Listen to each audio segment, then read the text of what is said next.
Welcome to our second lesson in our course on the emergence of the modern Middle East.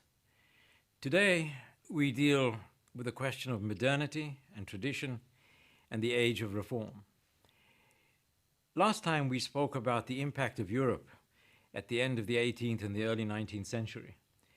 This led to an extended period of reform that continued throughout the 19th century, and it was characterized by a continuing struggle between the forces of modernity and tradition. Reforms related, first of all, to the military. But reforms in the military very soon led to reforms spreading to all spheres of life.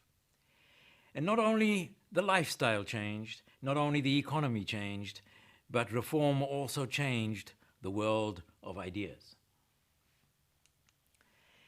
The centers of reform that we will deal with are two: the Ottoman Empire and Egypt.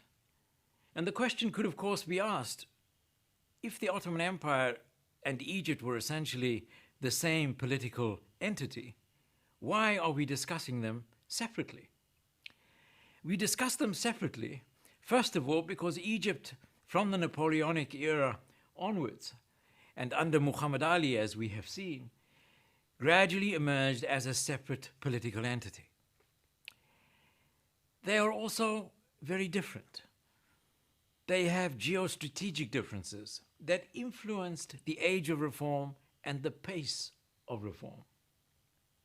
This relates to the geographic structure of the Ottoman Empire on the one hand and of Egypt on the other.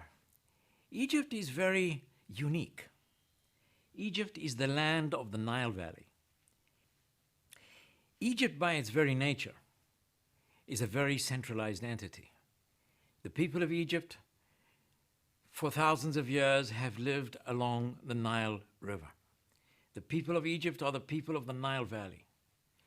By its very nature, it tends to be a very centralized political entity. The Ottoman Empire, on the other hand, was very different. Not very centralized, a huge territorial entity with many local powers that enjoyed a great deal of influence. And therefore, reform in the Ottoman Empire was much more difficult to implement, was less consistent than it was in Egypt with its highly centralized structure. The Ottomans were also mainly preoccupied by military needs. They were engaged in the development of a huge military force because of the empire's endless participation in war throughout the 19th century. This was not true of Egypt. And therefore, reforms had varying results. They moved faster and further in Egypt than they did in the Ottoman Empire.